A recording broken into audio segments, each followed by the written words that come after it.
A punk rock band becomes trapped in a secluded venue after finding a scene of violence. For what they saw, the band themselves become targets of violence from a gang of white power skinheads who want to eliminate all evidence of the crime.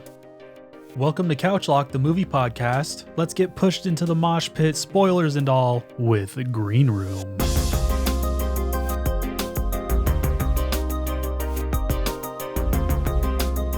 So what makes this film so excellent for me is just how the characters get written into a corner to the point where you have no idea how they're going to get out. Kind of literally written into a corner. It's unpredictable, it's desperate, and it's really a claustrophobic movie, making it a really unique movie watching experience, especially for horror, I think. It's a fucking roller coaster, bro. Like once it starts, it just goes. It's a crazy contrast from like you were saying, the slow start to where this movie ends up is really insane. And watching it build up and have this crazy build up of events is really insane to watch, and the violence gets crazy. Dude, there's some moments where they really like take the time to show you the horrible, gruesome things. Like whenever she unzips that dude's belly with the box cutter, like that's just all in your face. But then like there's these other moments, like when Anton Yelchin's character Pat sticks his arm through the door and they like shred it off. They try to hack it off. And he like held it up and it's like hanging like from the skin. It's so gross. Like you never see what they actually did to the hand, but when he pulls it back and like shows it hanging there, you're like, oh my God, that is horrible. Just how gritty it is. They like just duct tape it up. It's so nasty. Dude, yeah. Very gritty movie.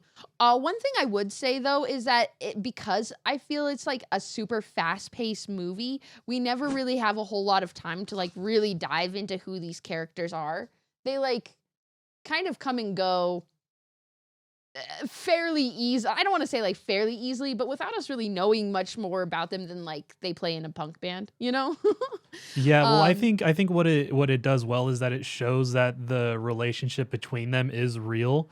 And especially, I mean, you and I growing up playing in bands like that, just like knowing that they have a history together and knowing that they're close. And also what I can appreciate is that it doesn't rely on huge exposition dumps to tell you about the characters or about the story or anything like that. It just shows the story, and the characters do what they would naturally do in a situation like that. And you can relate to that because they're not prepared for that sort of situation. They're just like acting on a whim. They're acting out of adrenaline and survival. You know what I mean? Yeah, I do know what you mean. And like at the end of the day, like one of the core themes of this movie, I think really is just like that primal survival. Like I know I'm in a situation where I have to do something or I'm gonna die. Like what do I do? And yeah, they make some decisions throughout this film, some of them better than others. Yeah, I mean I think that's what makes them feel real to me, is just the desperation, and in that desperation sometimes like horror films are known for characters making stupid decisions, but with this one you could see the decisions they make, and you could kind of understand that they're that the situation they're in is and why they would make such decisions. Yeah, I think the one that that got me was whenever the guy jumps out the window and the neo-Nazis are on the other side and they just immediately start stabbing him. Because whenever I was watching that, I was like, why would you do that? But then also, like, you got to think, like, okay, he just watched his buddy get, like, eaten by a dog. He doesn't know what's behind, like, you don't know what's behind any corner. Fucking brutal. Yeah, it was like, oh, very spectacle gore kind of feeling. Yeah. So yeah, like if that's like your thing, this is definitely like that kind of movie. Well, and also Patrick Stewart just plays the biggest piece of shit in this movie. It's crazy. I was not expecting Patrick Stewart to be in this at all, let alone being like a leader of the Nazis. Yeah. He's been playing villains a lot. Well, and it's interesting as Dr. X because he has like he's very methodical in this movie, and he has pretty much total control of the situation. Yeah, which is a big contrast between like the main characters who have no control and they're really just acting on a whim, and that sort of contrast is really interesting to watch play out. And then of course, like I think the big climactic end there where like the power dynamic flips and all of a Yeah. sudden now our remaining survivors have the weapons and now they have the plan and uh to see how the movie ends, that's not what I was expecting. I honestly thought everybody was gonna die. So Yeah. to see it all flip on its head at the end and like them go back and see how they were like trying to be like they were gonna frame them, like there was some like Yeah. well thought out premise here for sure. Yeah, for sure. And like I said, Patrick Stewart's character always had a plan, and then at the end, his plan didn't work. So he just like walks away. He's like, I'm fucked. Dun I'm dun fucked. So he just dun. starts walking away. And the Yeah. main characters, they have nothing to lose at that point. They're just crazy. They're just like, fuck it. Like, we're going to kill this guy. Yeah, I'd say overall though there were some really good moments. There were some very gory moments. Hmm. Great music. I wish we had a little more character development. Like at least a little bit more cuz there were some times where I was like at the end wherever like Darcy's like his main henchman guy Yeah. decides to just like betray them all of a sudden. Like he just got his red laces. Like it didn't make sense like how easily Yeah. he just like was like, okay, never mind. You Yeah. I know? feel that. Or like this whole backstory with like that one member and the original girl that gets murdered, like them wanting to run away together. Like I felt like that was Oh, very like just surface level.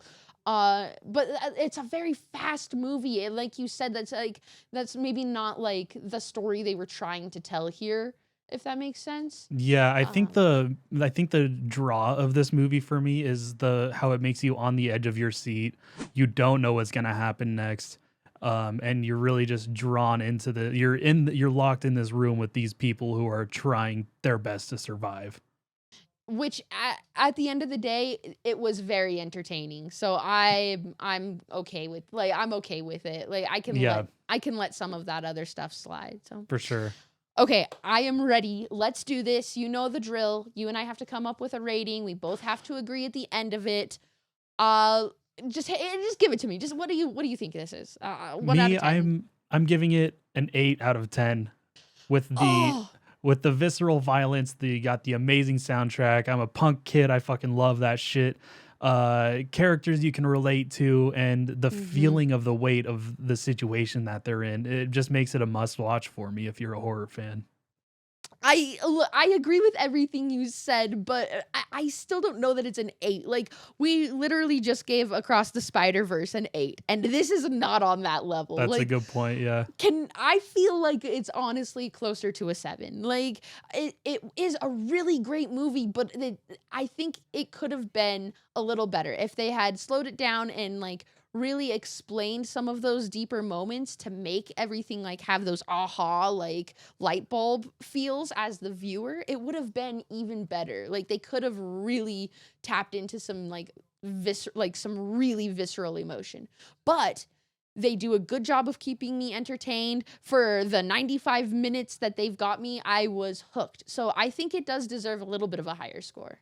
Okay. I'll give you a 7. Yeah, I can agree with that. Yes. Winner, winner. All right, That was good great. Well, stuff. yeah, we definitely recommend it. It's so fun to watch. It's like bordering on horror thriller. It's very visceral, and we here at Couchlock really liked it. So if you like this episode, please like, comment, and subscribe. You can find us everywhere at Couchlock Pod. And in the word of the dead Kennedys, Nazi punks, fuck off.